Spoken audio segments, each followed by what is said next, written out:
Hello, today's topic is mechanisms of cell injury. So we begin with reversible cell injury. So as we all know that hypoxia is the most common triggering cause of cell injury. So here the hallmark of hypoxia is at the beginning there occurs reduced oxidative phosphorylation. As we all know that oxidative phosphorylation is the main process by which mitochondrial cell respiration occurs and thus results in generation of ATP. So as a hallmark of reversible cell injury, the first step that occurs is reduced oxidative phosphorylation. So as a result, there occur two main microscopic features which can be seen. One is cellular swelling and the other is fatty change. So the cellular swelling, why does it occur? So as we said that reduction in oxidative phosphorylation leads to reduction in ATP. And as a result of this, there are many energy dependent ion pumps within the cell located in the plasma membrane. So because of the reduction in ATP, these do not function properly and that results in cellular swelling. Apart from this, fatty change occurs due to toxic or metabolic injury. This classic example of this is in the liver, fatty change occurring in the liver. And another point to remember is that mitochondria is the earliest cell organelle affected. So, the ultrastructural changes which occur in cell injury include plasma membrane changes such as blebbing, microvilli loss, and mitochondrial swelling which occurs, and dilation of the endoplasmic reticulum, and there occurs intracytoplasmic myelin figure formation. These myelin figures are actually derived from the plasma cell membrane and these are composed of masses of phospholipids. So myelin figures occur and in the nucleus there occurs disaggregation of the components. This again shows the microscopic changes which occur, membrane blebs, swelling of endoplasmic reticulum and myelin figure formation. But if progressive injury occurs, it extends to such a point that there occurs breakage in the cell membrane and there occurs leakage of the contents. And also another change is occurrence of amorphous densities. Large amorphous densities occur in the mitochondria. The small amorphous densities can occur in late stages of reversible cell injury also. But the occurrence of large amorphous densities is a sure sign of irreversible cell injury. So these are the various mechanisms of cell injury: depletion of ATP, mitochondrial damage, increase in cytosolic calcium and loss of calcium homeostasis, accumulation of free radicals, defects in membrane permeability, and damage to DNA and protein. We'll be seeing all of these in more detail. So first we study about the consequence of decreased ATP during cell injury. As we said, oxidative phosphorylation is the main mechanism by which mitochondrial respiration and ATP generation occurs normally. But in the event of an ischemic injury, there occurs decrease in oxidative phosphorylation. Thus, ATP generation is decreased and this has many consequences. First is that the sodium-potassium pump is decreased. This leads to influx of calcium, water and influx of potassium. This influx leads to swelling of the cell of the endoplasmic reticulum and formation of blebs. Then the second thing which occurs is increase in anaerobic glycolysis. So this anaerobic glycolysis is like a backup generator. For instead of this oxidative phosphorylation, anaerobic glycolysis tries to compensate. So it reduces the glycogen stores and the production of lactic acid increases, as a result of which there is decrease in pH. This decrease in pH leads to decrease in the function of the intracellular enzymes and also leads to clumping of nuclear chromatin. And another thing which occurs is detachment of ribosomes, and so the protein synthesizing factory of the cell is disrupted. and this leads to decrease in protein synthesis. So all these events occur as a result of decrease in ATP. Then we see the role of mitochondria in cell injury and cell death. So as a result of hypoxia, what happens is that membrane of the mitochondria shows mitochondrial transition pores. So this transition pore leads to loss in the membrane potential of the mitochondria, and because of that, oxidative phosphorylation, there occurs failure of oxidative phosphorylation, and so again ATP generation is decreased, and this eventually stimulates the cell to undergo necrosis. Apart from that, free radical production also increases. This also leads to necrosis. And apart from that, due to the transition pore formation, substances such as cytochrome C leak out of the cell, and then they also trigger, apart from necrosis, self-programmed cell death, that is apoptosis is also triggered. So this is how the mitochondria contributes to cell injury. Next is the role of cytosolic calcium. So we should remember that normally intracellular calcium is less compared to extracellular calcium. This is normal, but in the event of an injury, there occurs increase in the cytosolic calcium, and this leads to many different effects. One is what happens that the mitochondrial membrane permeability is increased. So that, as we already said, it leads to loss in the membrane potential, decreased oxidative phosphorylation, and thus decrease in ATP. Apart from this, the increased cytosolic calcium also leads to activation of various cellular enzymes. One is phospholipase. So phospholipid degradation occurs. Then protease. This causes degradation of the cytoskeletal proteins.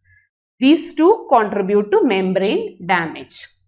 And endonuclease activation occurs, which disrupts the DNA and the RNA and thus disrupts the nucleus, leading to nuclear damage. Apart from that, ATPase enzyme is also present, which degrades the ATP.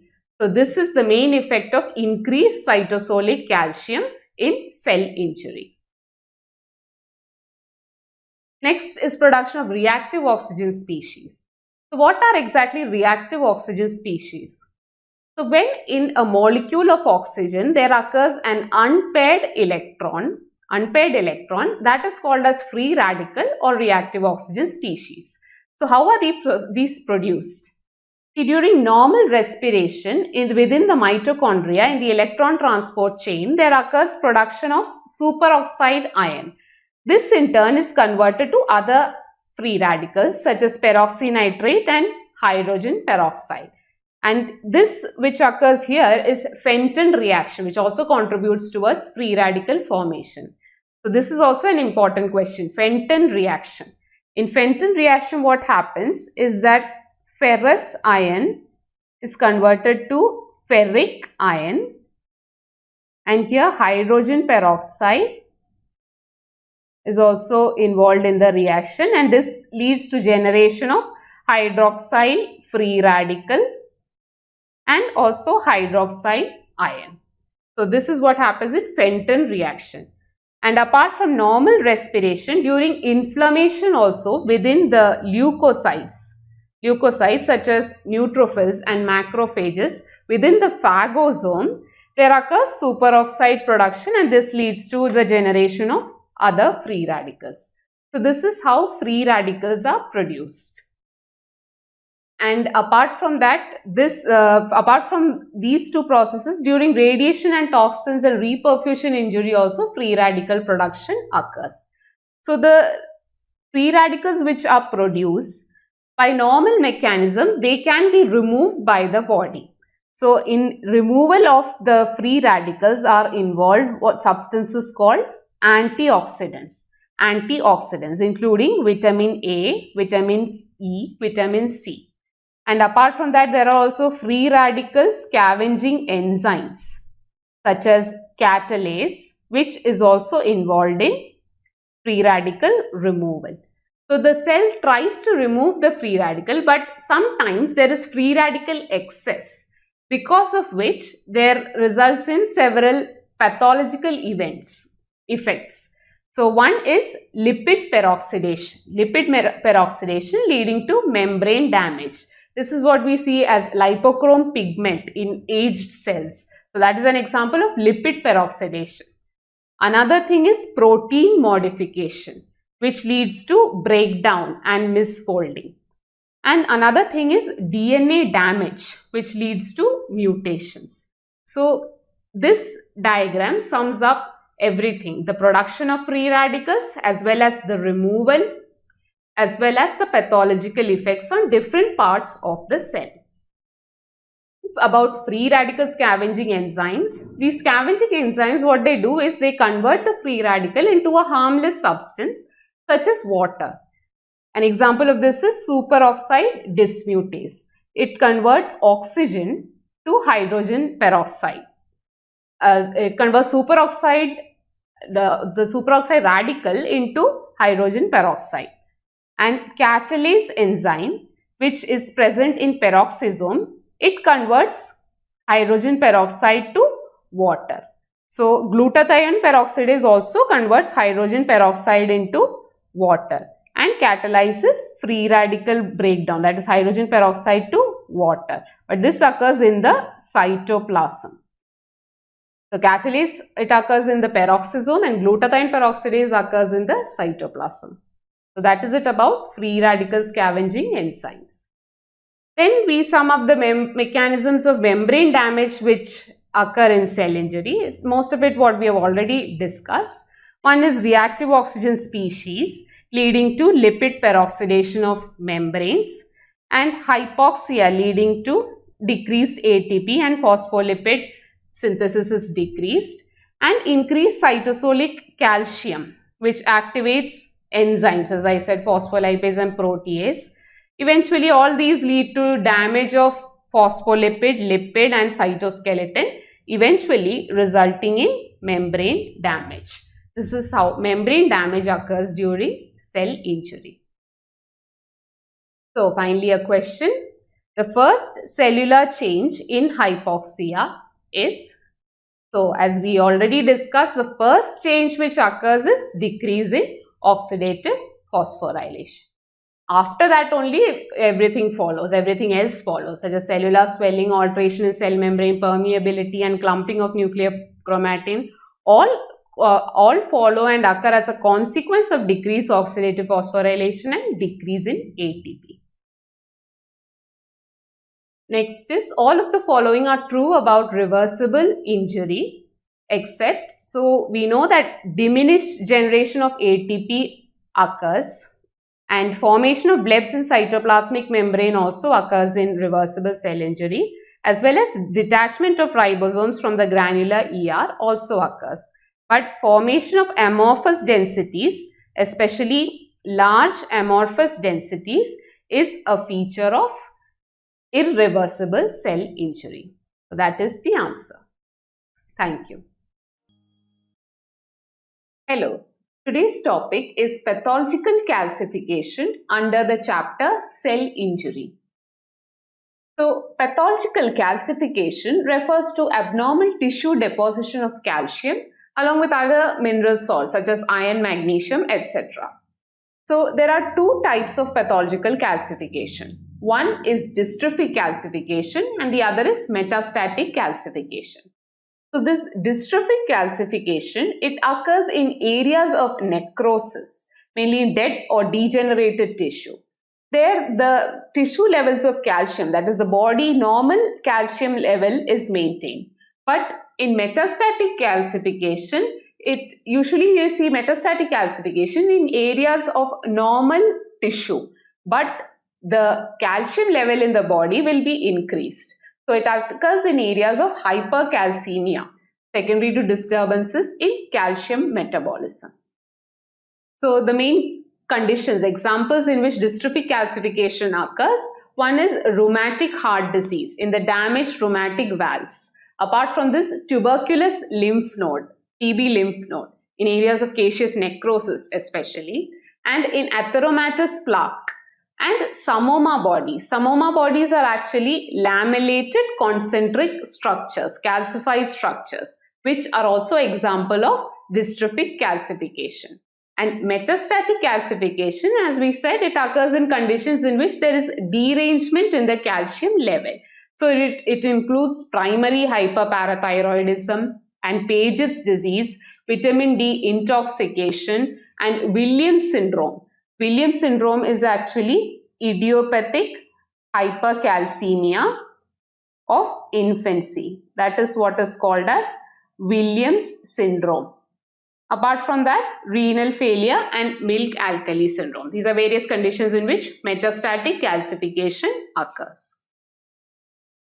So this shows valves, heart valves, in which the macroscopically actually the calcification is always seen as chalky white gritty deposits. So this is a case of dystrophic calcification of the aortic valve.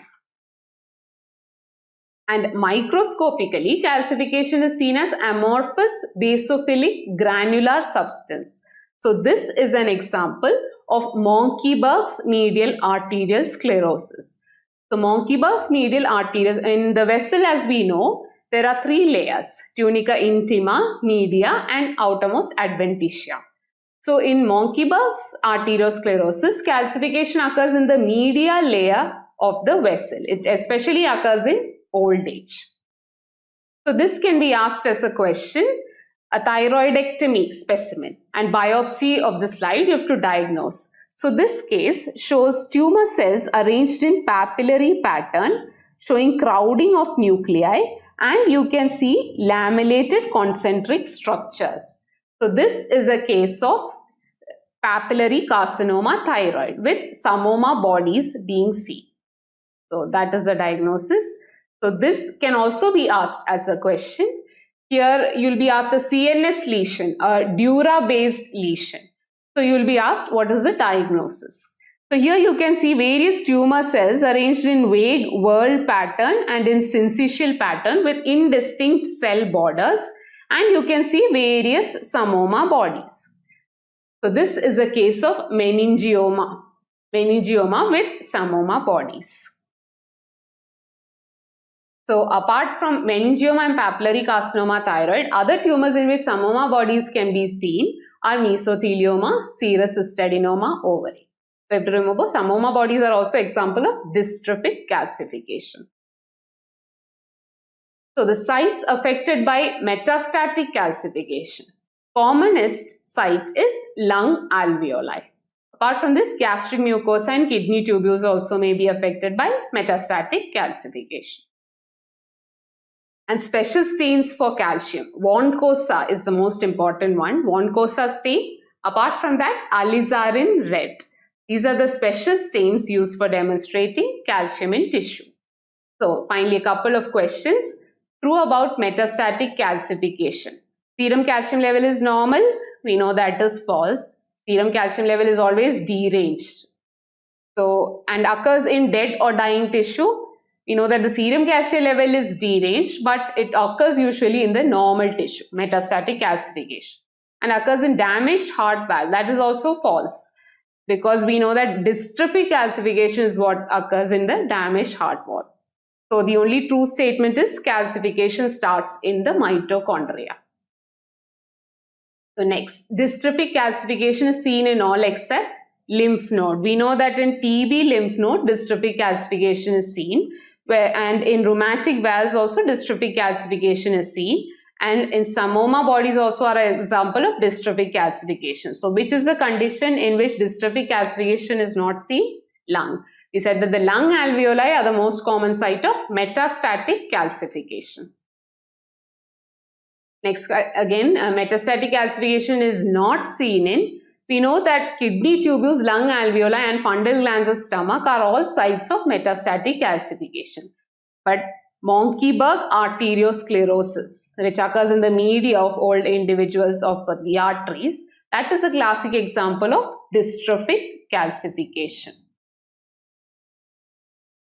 Thank you. Hello. Today's topic is intracellular accumulations under the chapter Cell Injury. So, metabolic derangements within cells lead to accumulation of abnormal amounts of substance, which can be normal or abnormal. And so, the substance accumulation can occur either within the cytoplasm, within the nucleus, or within various organelles. Most typically, it occurs in the lysosomes. And there are four main pathways associated with this. So, one is in which there is accumulation of a normal metabolite due to abnormal metabolism or packaging which occurs. A classic example of this is fatty liver. Next mechanism is in which an abnormal metabolite accumulates as a result of genetic defect in protein folding or protein transport. So, the abnormal protein is what accumulates. And next is in which failure to degrade a metabolite due to inherited lack of enzyme leads to accumulation of the product. So, this is what classically we know as storage disorders. This occurs due to inherited defect in an enzyme. Apart from this, the fourth mechanism is by which some of the phagocytosed particles such as carbon particles or silica are unable to be digested, and so they accumulate within the cell. So, these are the four mechanisms by which substances accumulate within the cell. So, first we start with lipids. So, lipids, any type of lipids such as cholesterol, triglycerides and even phospholipids can accumulate within the cell. But among these, steatosis, that is fatty change, most commonly refers to the accumulation of triglycerides within the parenchymal cells. The most common site of steatosis is within the liver. And apart from this, in heart, muscle and kidney also fatty change can be seen. So, this is an example of a diagram showing fatty liver, steatosis within the liver. So, the special stains used to demonstrate lipid, this is very important. Oil redo, Sudan black and osmium tetroxide, these are the special stains used to demonstrate lipid. Next is cholesterol and cholesterol esters. So, these can accumulate in the following conditions. One is atherosclerosis. Atherosclerosis in which the cholesterol-laden macrophages are seen in the vessels, the intima layer of the vessels such as the aorta and other large arteries, that is atherosclerosis. Apart from that, xanthoma refers to the subcutaneous tissue in which cholesterol-laden macrophages are seen. And apart from this, Niemann-Pick disease is in which cholesterol-laden macrophages are seen in a variety of organs within the body. And the fourth example is cholesterolosis. What is cholesterolosis? This can be asked as a question. A cholecystectomy specimen is given and the biopsy of the slide and you have to diagnose. So, here beneath the epithelium, you can see many cholesterol-laden macrophages within the lamina propria of the gallbladder. So, this is an example of gallbladder cholesterolosis. Next is protein. After lipid, we see protein accumulation. See, this can occur intracellularly, which are seen as rounded eosinophilic droplets, or it can occur in some disorders such as amyloidosis. Amyloid protein can occur as accumulations extracellularly also. So, these are the various causes of protein accumulation. One is accumulation of a normal secreted protein which is produced in excessive amounts. A classic example of this is Russell bodies. See, Russell bodies are seen in plasma cell disorders. Plasma cell disorders are where Russell bodies are seen, and this occurs as distension within the endoplasmic reticulum. So, these are seen as Russell bodies. Apart from this, defective intracellular transport, example is alpha-1 antitrypsin deficiency. And third is accumulation of cytoskeletal proteins such as occurs in Alzheimer's disease. Here what happens is that neurofilaments Neurofilaments are a type of cytoskeletal proteins which accumulate in case of Alzheimer's disease, leading to dementia. Third is aggregation of fourth is aggregation of abnormal proteins. This occurs in amyloidosis. And finally, there is also in cases of heavy proteinuria. In heavy proteinuria, what happens is in the glomerular apparatus, there occurs reabsorption of droplets in the proximal renal tubules, which are seen as pink hyaline, rounded pink hyaline droplets. So this is also an example of accumulation of proteins. This can also be asked as a question. See, an elderly male or female with multiple lytic lesions of the bone, and this is the bone marrow aspirate picture, and you've been asked to diagnose. So here what happens is that in the cell there are multiple Russell bodies seen. So this is a case of myeloma showing multiple Russell bodies and grape-like clusters are seen. These grape-like clusters is what is called a Mott cell. So this is a case of multiple myeloma. The next is glycogen. So glycogen accumulation occurs as a result of abnormal glucose or glycogen metabolism. So this is seen in histopathological slides as intracellular clear vacuoles. So the ideal fixative, when you bring a specimen for demonstrating glycogen, you need to bring the specimen in absolute alcohol. Normally, we bring specimens fixed in formalin. That is a normal fixative used in all routine specimens. But in order to demonstrate glycogen, you cannot use formalin because it will dissolve out the glycogen and you won't be able to demonstrate it in the slide. So in order to demonstrate glycogen, absolute alcohol is the ideal fixative. And the special stain used is PAS stain.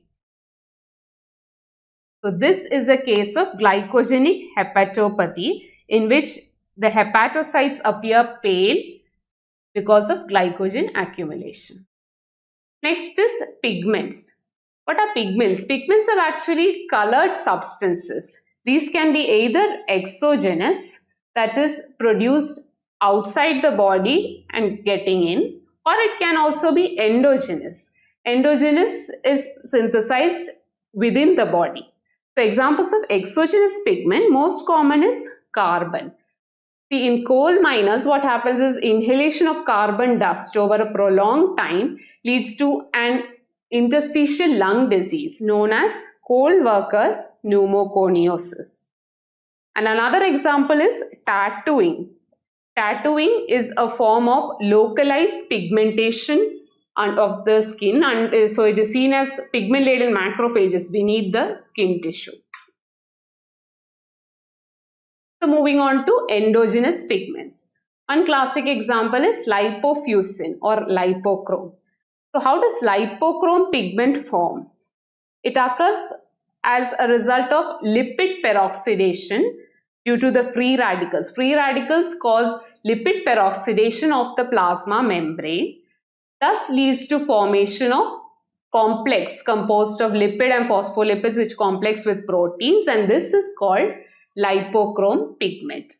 So it is also known as wear and tear pigment or the aging pigment, and it is a sign of free radical injury and lipid peroxidation which has occurred. This is associated with cellular and tissue atrophy. This is an important question. Which is a pigment associated with brown atrophy? That is lipochrome. So it is seen mainly in aging, especially in the liver and the heart, and in cases of severe malnutrition and cancer cachexia. See in this diagram a section from the cardiac myocytes showing aging, and this is what is seen as lipochrome pigment, yellowish brown pigment situated in the cytoplasmic or the perinuclear location. That is how lipochrome pigment is usually seen. Next endogenous pigment is melanin. Melanin is an endogenous brown-black pigment. It is derived from tyrosine.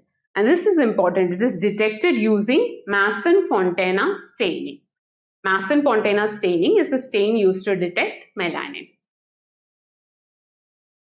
This is a case of melanoma of the skin. What all you see here are all tumor cells.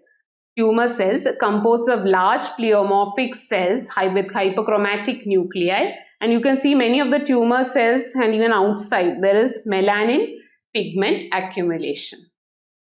Next endogenous pigment is homogentisic acid. This is also a black pigment. Mainly the deposition is seen in case of a rare metabolic disorder called alkaptonuria. Alkaptonuria is where you see homogentisic acid. And in alkaptonuria, ochronosis is the name given to accumulation of this pigment in the skin, connective tissue and the cartilage. Next is hemosiderin. Hemosiderin is actually a pigment derived from hemoglobin. It is also golden yellow brown in color, and hemosiderin is actually composed of aggregates of ferritin molecules. So this is the major storage form of iron, and this is very important. This stain used to demonstrate hemosiderin is Pearl's Prussian blue stain. So this is Pearl's Prussian blue stain showing deposition of hemosiderin. So this, the clinical relevance is that it can be used to demonstrate iron in the liver or in the bone marrow. So we end with a question. A deceased, poorly controlled diabetic. At the time of autopsy, his kidneys are noted to be pale, and the vitreous, that is the eye vitreous electrolyte analysis indicates a vitreous glucose level of 576 mg per deciliter, and acetone is detected in the blood. A diagnosis of diabetic ketoacidosis is made. Microscopic examination of the kidneys reveals small clear vacuoles in the renal tubular epithelial cells.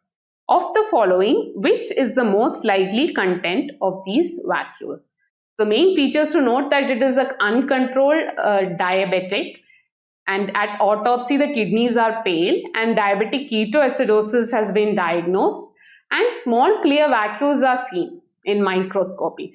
So small clear vacuoles means it rules out lipofuscin, it rules out hemosiderin. These are brown in color. It rules out carbon.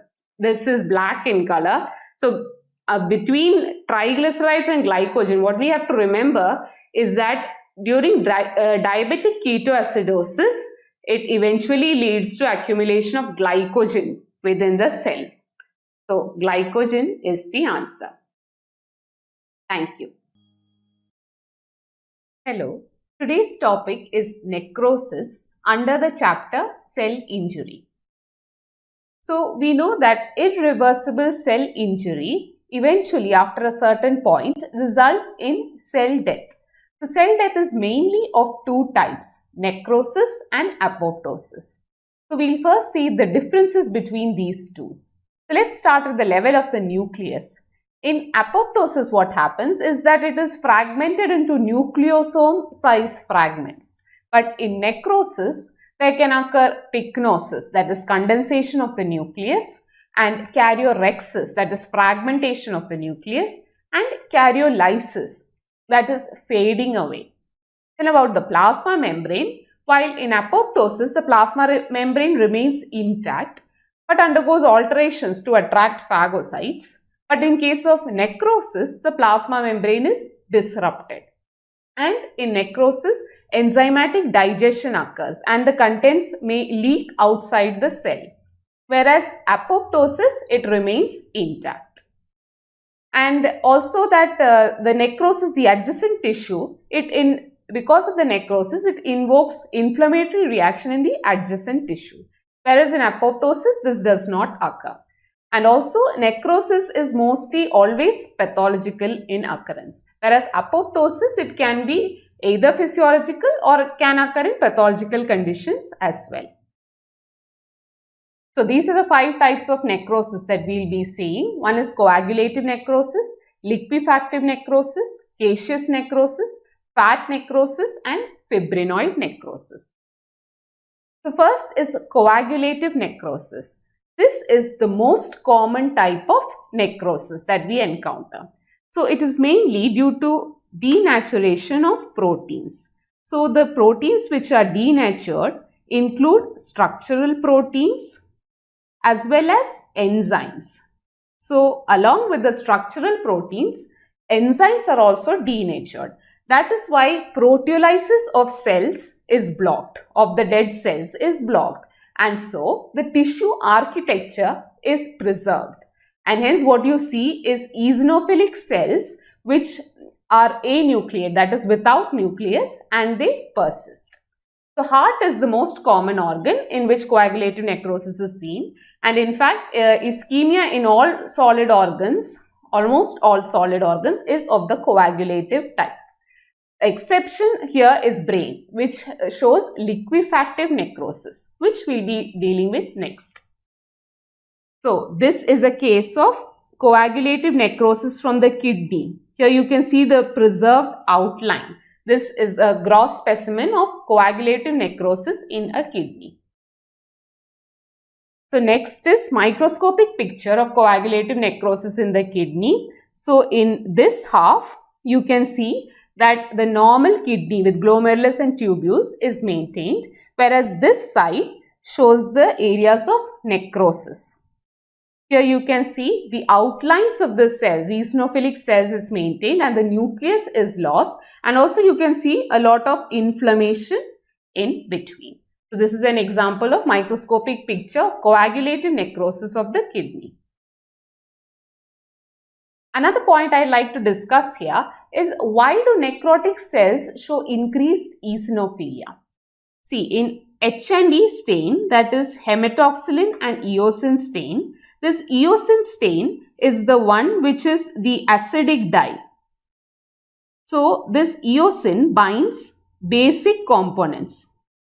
So what happens is that in necrosis you know that there is decrease in the RNA, cytoplasmic as well as nuclear RNA, and there is increase in denatured proteins within the cytoplasm. And this increased denatured proteins go and bind to show increased binding to the eosin dye.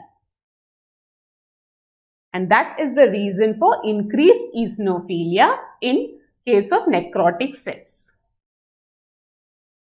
Next is liquefactive necrosis. This type of necrosis most commonly occurs in bacterial infections. The reason is because microbial infections, they incite accumulation of leukocytes. So these leukocytes increasingly liberate enzymes. So these enzymes, what they do is they cause proteolysis and complete digestion of the cells. So as a result, the tissue architecture is totally lost. So unlike coagulative necrosis, in liquefactive necrosis, the tissue architecture is lost and the whole tissue is converted into a liquid viscous mass. So the classic example is that which occurs in brain. So as we already said, in other organs, other solid organs, it is usually coagulative necrosis, but in case of brain, mainly due to the lack of stromal support and the abundance of liquefactive enzymes, here liquefactive necrosis is most common.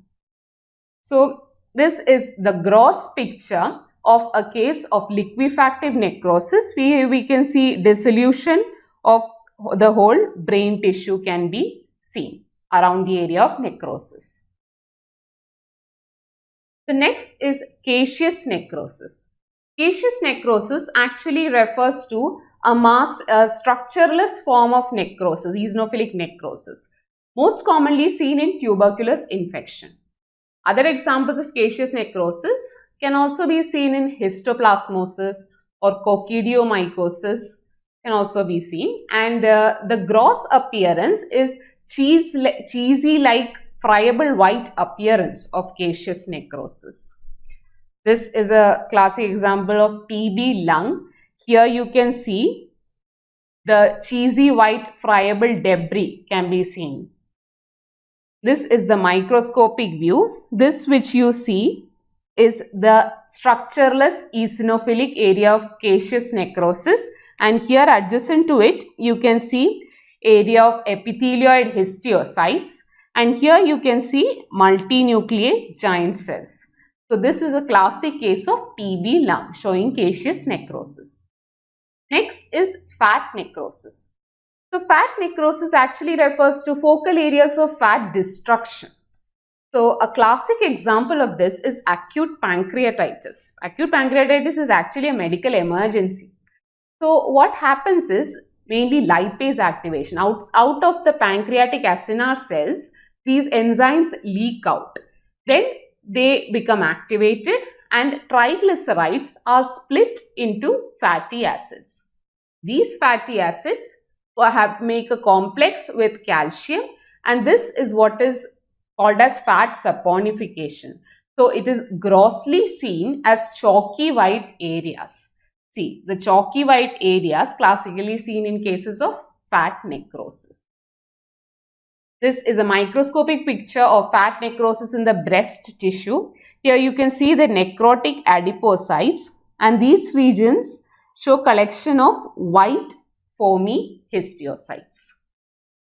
Finally, we have fibrinoid necrosis.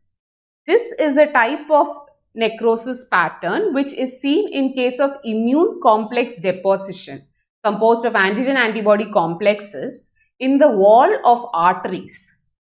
So here, along with the immune complex, when there is fibrin which has leaked from the vessels, so these two together give the pink amorphous appearance that is seen in microscopy. See, this is a case of fibrinoid necrosis in an artery in a patient with polyarteritis nodosa. So finally, a couple of questions. Coagulative necrosis is seen in all except.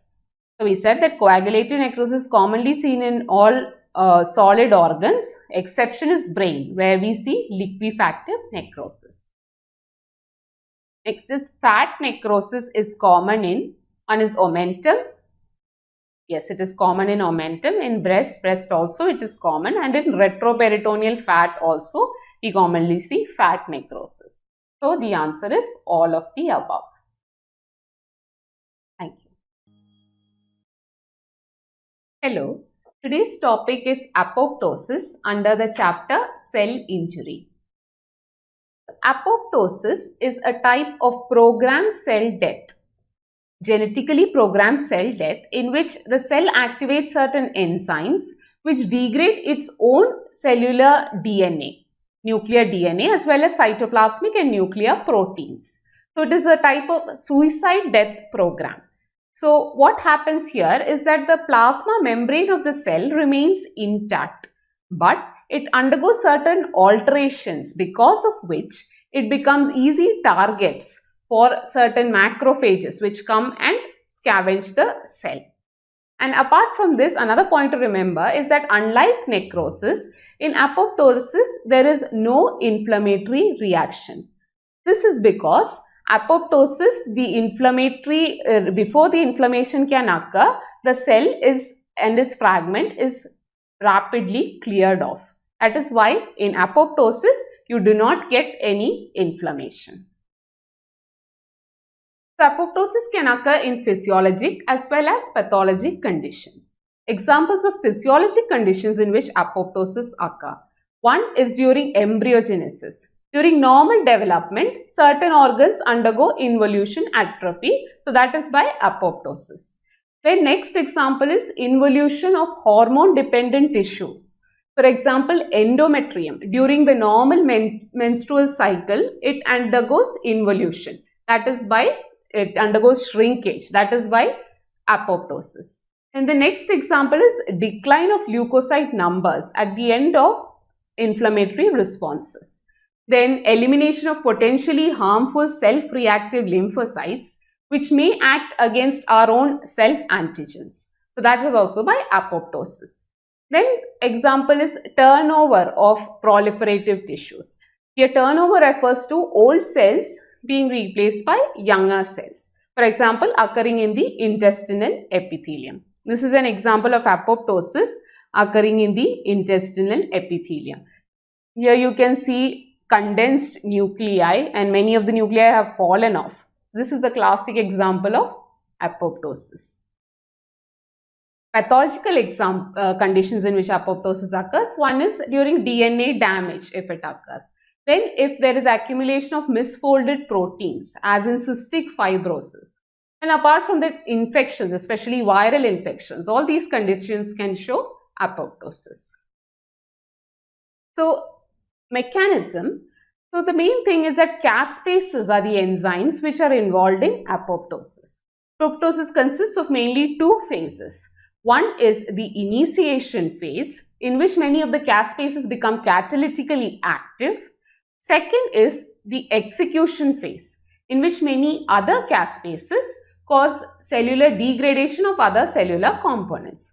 So these are the main two phases. And within the initiation phase, there is one, the intrinsic pathway or the mitochondrial pathway, which leads to activation of caspase 9.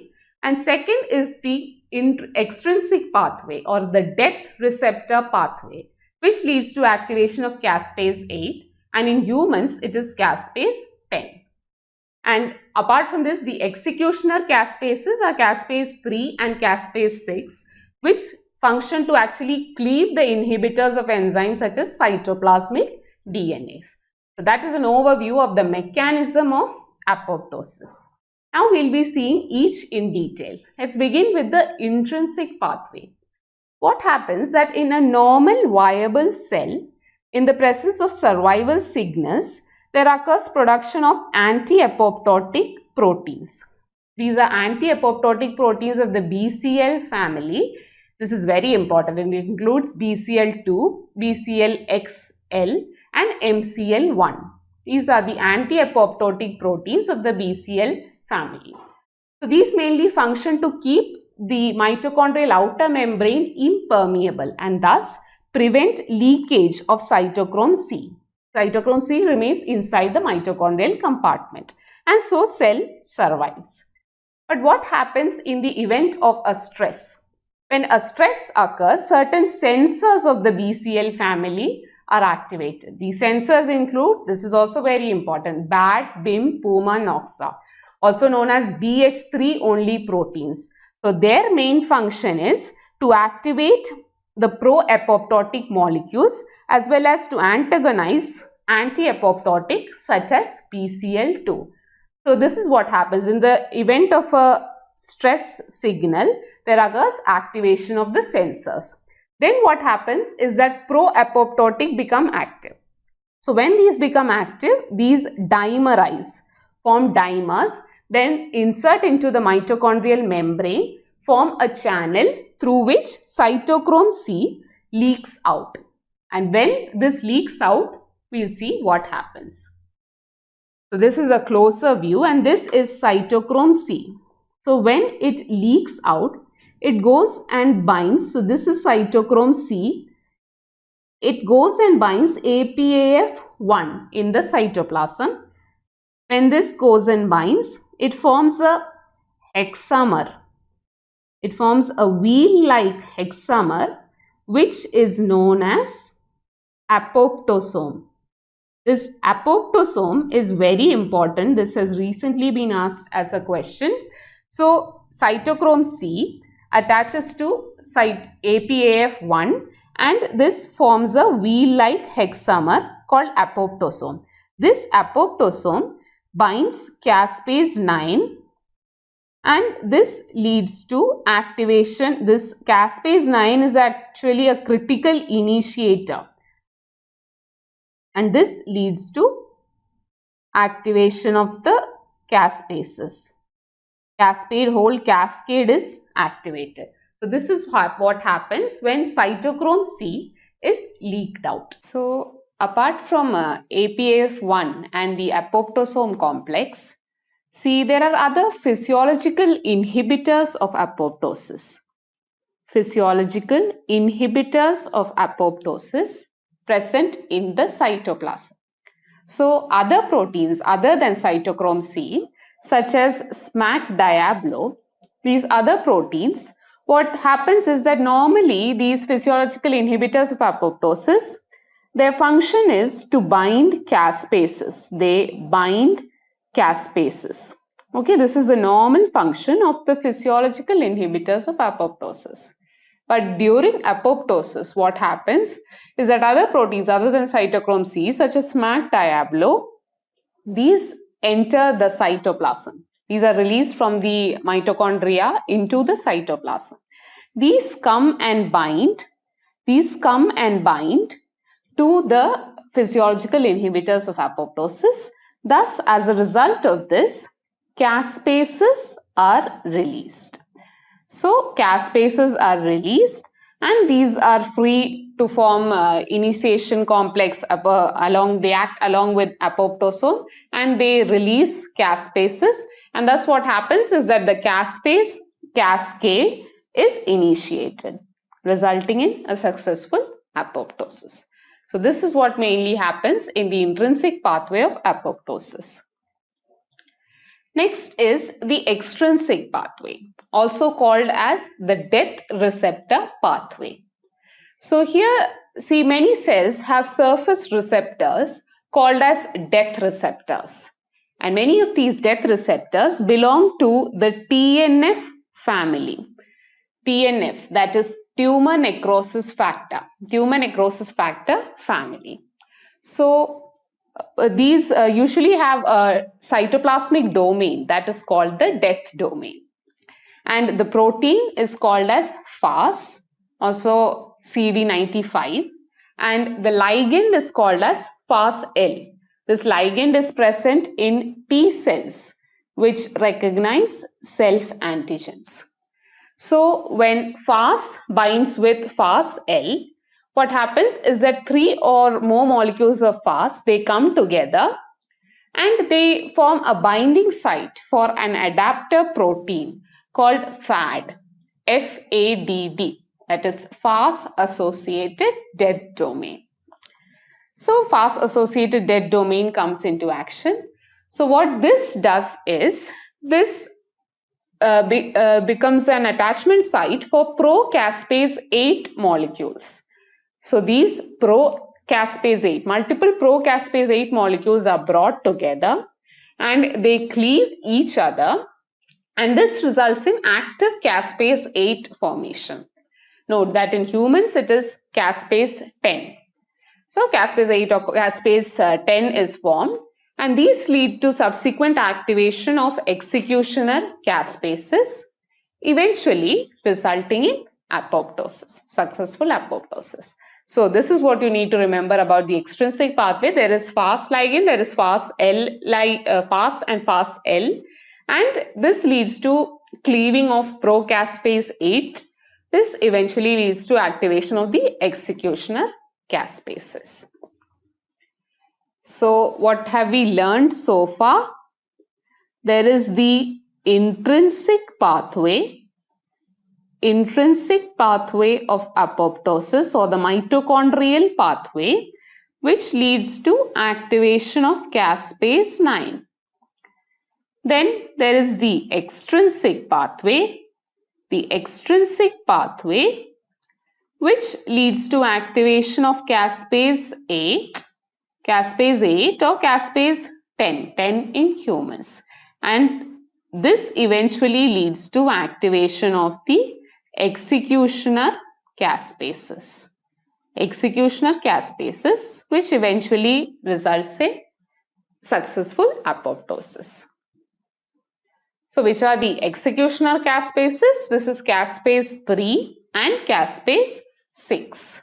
So what is the function of executioner caspases? These stimulate other enzymes which cause nuclear fragmentation. Examples include DNase enzyme, which degrades chromatin DNA. So the main function of caspases 3 and caspase 6 is to stimulate enzymes that cause nuclear fragmentation. So that is what eventually happens by executioner caspases. So after chromosomal nuclear DNA degradation, let's now see how these dead cells are removed.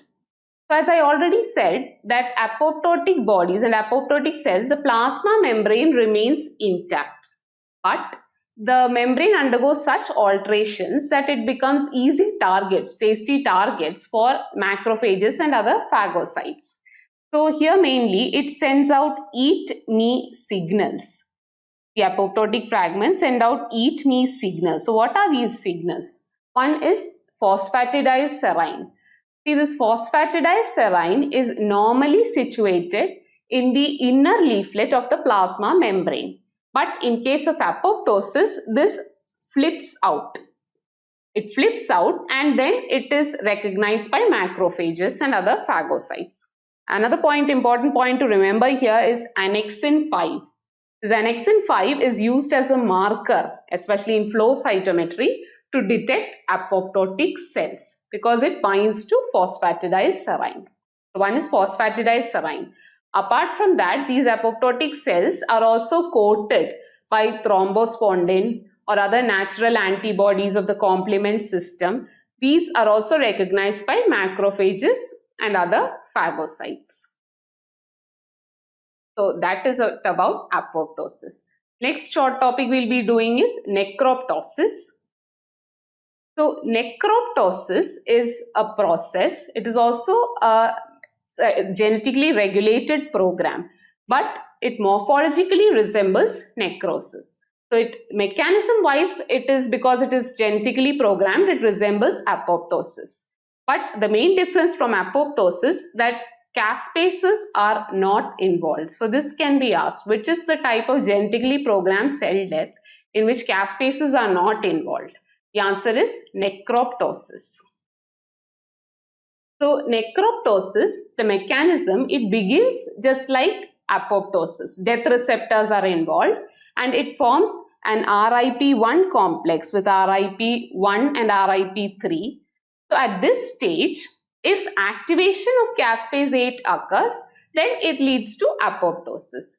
But in case there is failure to activate caspase 8, then there occurs necrosome formation. This leads to various metabolic alterations, leading to decrease in ATP and increased reactive oxygen species. And this leads to many effects such as lysosomal membrane permeability is lost, all the enzymes leak out and lead to degradation of the cellular macromolecules, and eventually it degrades the membrane also. So cell death, when it finally occurs, it morphologically resembles necrosis. So that is what happens in necroptosis.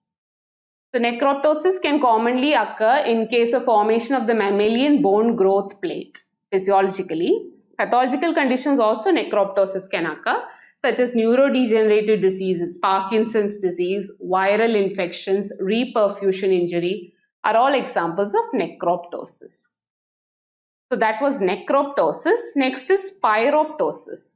Pyroptosis too is a type of programmed cell death. But here caspase is involved. Caspase 1 is involved.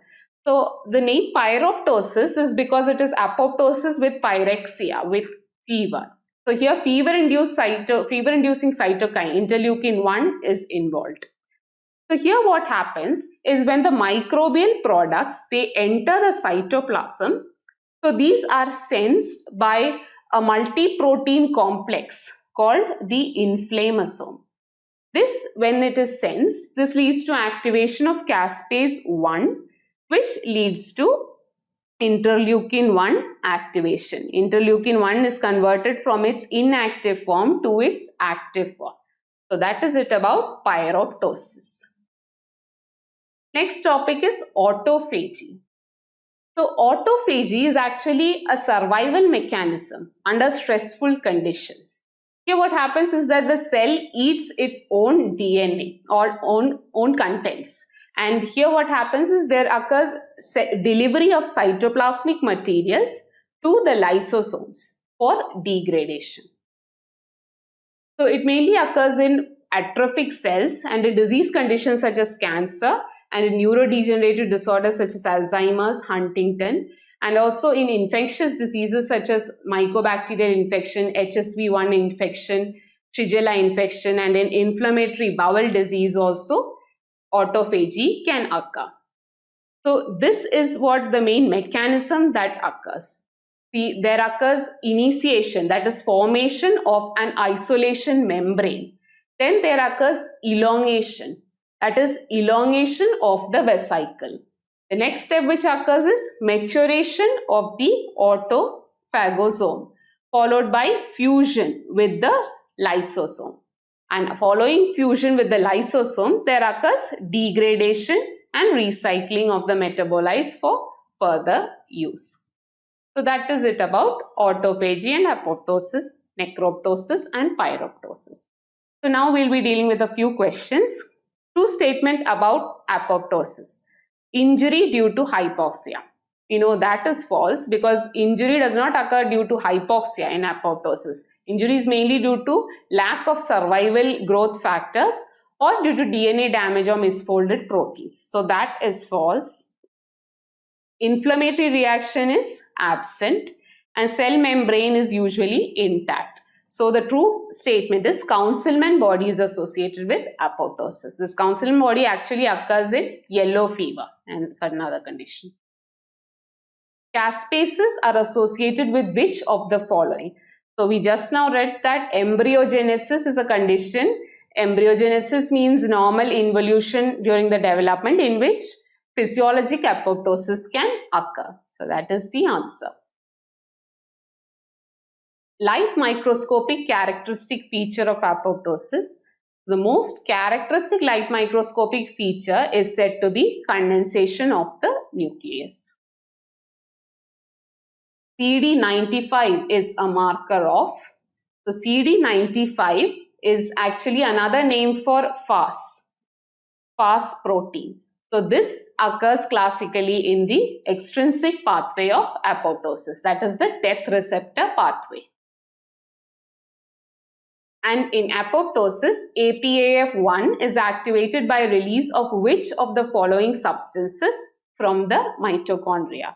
So this, just remember the diagram, it is cytochrome C which when released into the cytosol binds to APAF1, forms the apoptosome which initiates the caspase cascade. Thank you. Hello.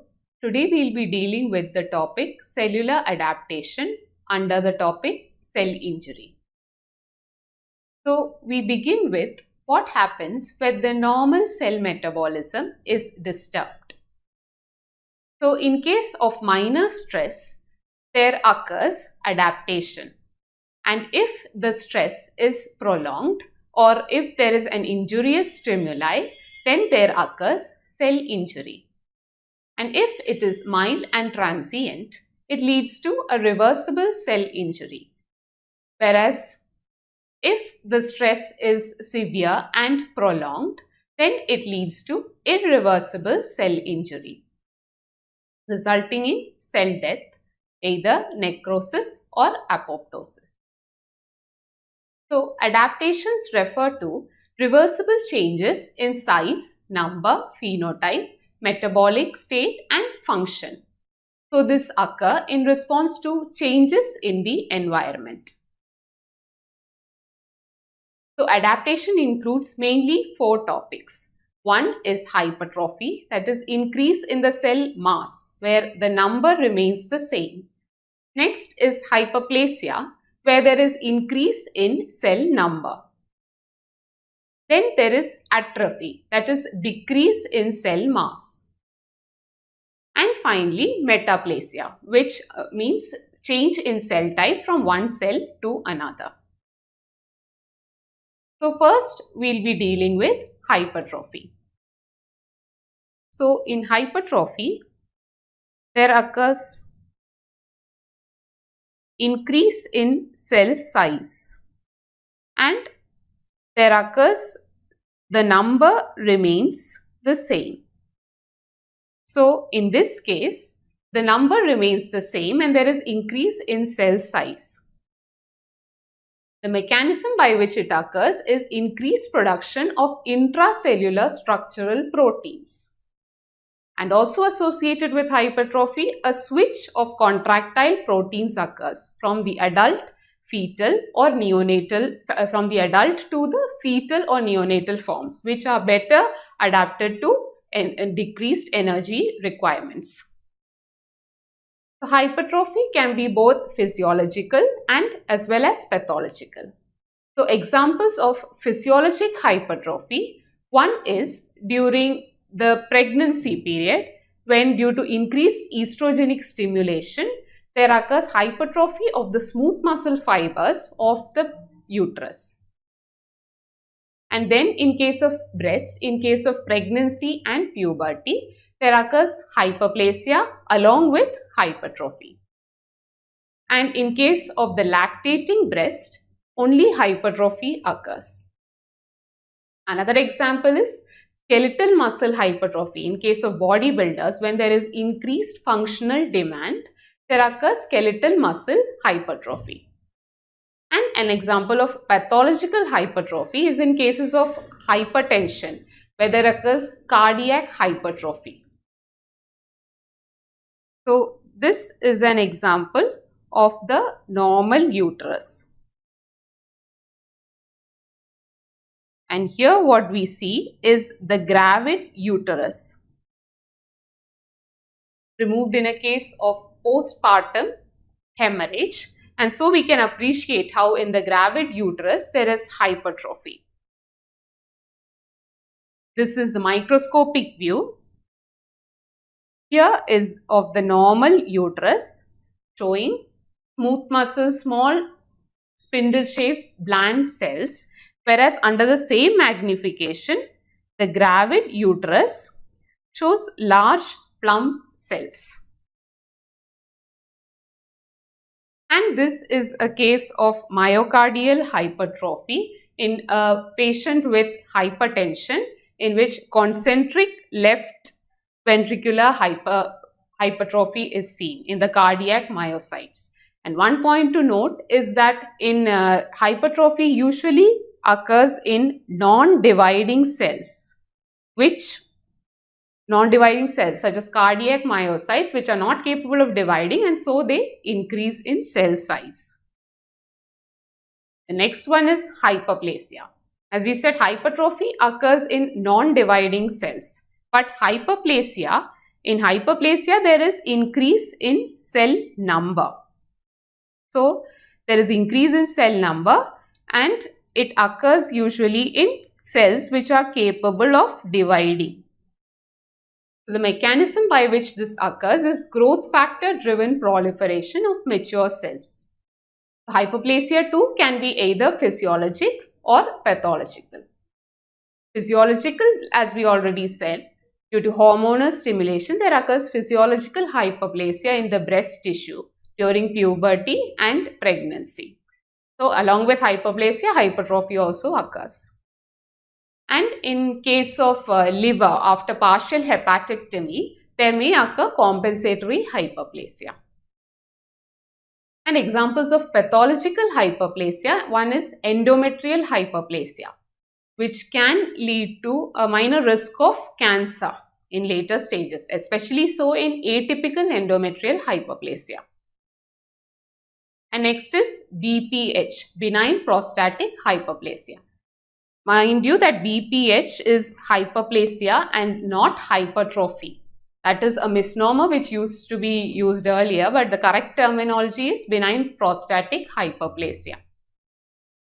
And the next is skin warts in response to papilloma virus. There occurs hyperplasia of the skin epithelium.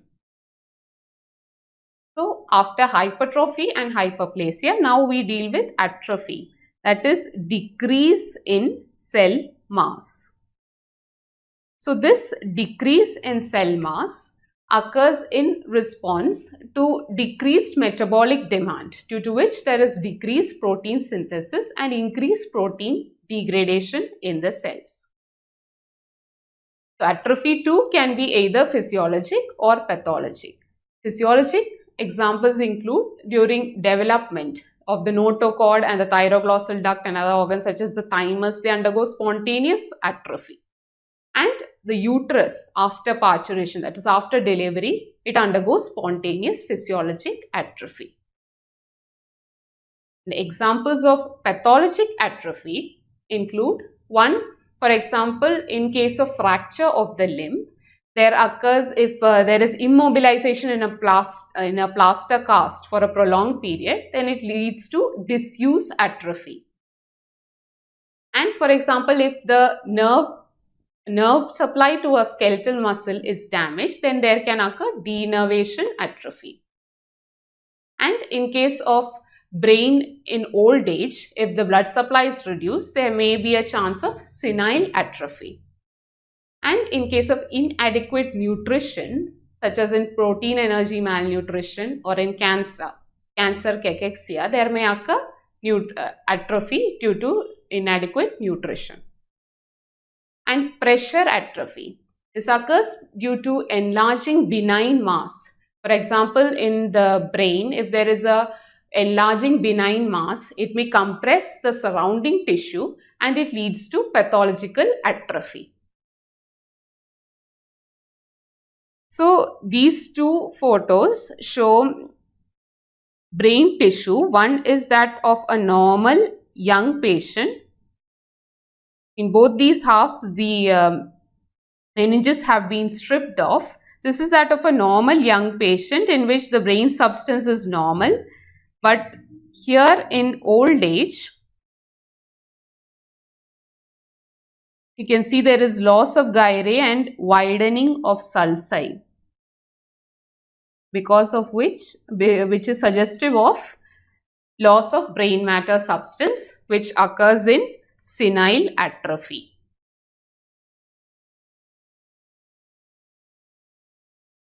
So finally, we're dealing with metaplasia. Here what happens is, due to an adverse event, one differentiated cell type which is sensitive to the adverse event is replaced by another cell type which is more resistant to the adverse event. Though the replacement occurs, but metaplasia too is a reversible event, because if the adverse stimulus is removed, then the cells can revert back to normal. So the mechanism by which this occurs is reprogramming of stem cells or undifferentiated mesenchymal cells to be converted into the new cell type. The most common type of metaplasia is columnar to squamous metaplasia. One example is in habitual smokers within the respiratory tract, which is in the trachea and bronchi. It is usually lined with ciliated columnar epithelium. But in habitual smokers, due to the chronic irritation, this is replaced by stratified squamous epithelium. Another example is in excretory ducts of salivary gland, pancreas and bile duct. Due to the stones, the normal secretory epithelium is replaced by stratified squamous epithelium. And in case of vitamin A deficiency, because probably the tissue becomes more prone to free radical injury, so in the respiratory tract there occurs squamous metaplasia. Another type of metaplasia which can occur is squamous to columnar. This can occur in classically Barrett's esophagus. Barrett's esophagus, what happens is, due to the high gastric acidity, the stratified squamous epithelium is converted to columnar epithelium in the lower esophagus. So nowadays in entrance exams, there is more of a trend for picture-based questions to be asked. So especially in pathology, you cannot ignore any of the pictures in the standard textbooks. So this is a recently asked question. Here you may be given a short history such as chronic smoker, and you have to identify the change which occurs. So in this case, here what we can see is columnar epithelium. Here you can see the cilia, and you can see the nuclei lying at various levels. So here you can see this is pseudo-stratified ciliated columnar epithelium, and as you go here, it is being replaced by stratified squamous epithelium. So this is an example of section from the bronchus showing squamous metaplasia. And this is a section from the endocervix, in which here you can see the columnar epithelium, and here it is replaced by the stratified squamous epithelium. So in the endocervix also, due to the irritation, there can occur squamous metaplasia.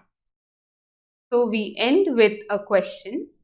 72-year-old male complains of difficulty in urination associated with increased urge and frequency. On rectal examination, he has an enlarged prostate. Which of the following represents the most likely change in the bladder of this patient? The options are hypoplasia, atrophy, hypertrophy, and metaplasia. So in such a question, you should not see 72-year-old male with increased micturition urge and enlarged prostate. You should not jump to the answer hypoplasia. Okay, I agree that the most likely diagnosis in this patient is benign prostatic hyperplasia. But that is not what they have asked in this question. What they have asked is the most likely change which occurs in the bladder of this patient. So what happens is, in a case with BPH, there occurs obstruction to urinary outflow. As a result of this obstruction, there occurs hypertrophy, smooth muscle hypertrophy within the bladder. So hypertrophy is the correct answer. So in today's class, we dealt with the adaptive cellular changes. So mainly we should know about the 4 types of adaptations, that is hypertrophy, hyperplasia, metaplasia, and atrophy. And we should know definition of each and physiologic and pathologic examples in each of these. Thank you. Hello. Today's topic is cellular aging under the chapter Cell Injury. So the most widely accepted theory of cellular aging involves free radical mediated damage. So why does cellular aging occur? It occurs as a consequence of progressive accumulation of cellular and molecular damage due to genetic and exogenous influences over a prolonged period of time.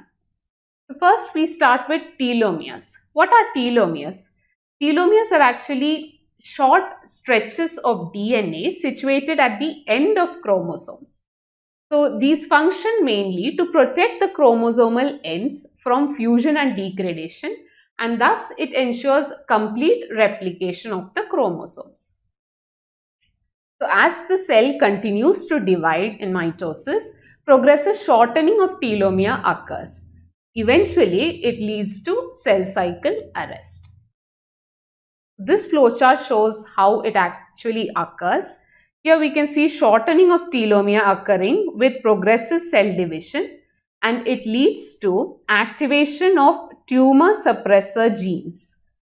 Tumor suppressor genes, that is P53 and retinoblastoma gene, which leads to cell cycle arrest. Cell cycle arrest, which in turn leads to replicative senescence. Replicative senescence refers to a terminal non-dividing state. A terminal non-dividing state which eventually progresses to cell death. So first shortening of telomeres occurs, then activation of tumor suppressor genes occurs, then cell cycle arrest occurs, leads to replicative senescence, that is the cell enters into a terminal non-dividing state and eventually triggers cell death. Next, about telomerase enzyme. This is the enzyme responsible for maintaining the telomere length. So these are actually reverse transcriptases. That is RNA dependent DNA polymerase, which uses its own RNA as a template for adding further nucleotides. So this telomerase activity is absent in normal somatic cells, but it is expressed in germ cells, and some low levels can be expressed in stem cells also. So this diagram shows telomere length has been plotted against the number of cell divisions. So here, as we said, in germ cells there is occurrence of the telomerase enzyme. The telomerase activity of the enzyme is present, as a result of which the telomere length is maintained. And in stem cells also, to some extent, the telomerase activity is present, and that's why they also maintain their length to some extent. But in somatic cells, telomerase activity is almost nil, because of which the telomere length decreases with the number of cell divisions. And so, at a certain point, after a certain point, it decreases to such a level that growth arrest occurs. Whereas here note that in cancer cells at some point there occurs reactivation of the telomerase enzyme. This reactivation spells trouble because then the cell can continue to divide without any restriction. So the changes seen during aging include, one is increased free radicals and telomere shortening. Apart from that, there is decreased expression of the insulin growth factor 1 gene, that is IGF-1 gene. And also there is increased cross-linking of collagen and decreased somatic mutations due to increased somatic mutations due to DNA damage. So these are the changes seen in normal cellular aging. A few words about sirtuins. Sirtuins are substances which play a role in increasing longevity. So what happens is that these are actually belonging to a family called NAD-dependent protein deacetylases. And these play a role in increasing longevity. And certain environmental stresses, such as if we reduce our calorie intake, calorie restriction, that actually promotes the formation of sirtuins. And this is how the mechanism of action of sirtuins, as to how does it actually bring about this reversing the cellular aging trend. So this is one is by inhibiting the metabolic activity, and it reduces apoptosis, and it stimulates protein folding, inhibits free radical damage, increases insulin sensitivity and glucose metabolism. So these are the points by which sirtuins increase the longevity of the cell. So one question, increased incidence of cancer in old age is due to, we already saw that in cancer cells what happens is that unfortunately there occurs reactivation of telomerase enzyme, due to which there occurs unrestricted division of the cell, uncontrolled division. So this is a flow chart to sum up the mechanisms that cause and counteract cellular aging. Most important is DNA damage leading to mutations over a long period of time. Then is cellular senescence leading to cell loss, which also contributes to cellular aging. Apart from this, defective protein synthesis leading to decreased proteins, damaged proteins, decreased cell functions, and all of these processes, that is DNA damage, cellular replication decrease, and decrease in proteins, lead to cellular aging.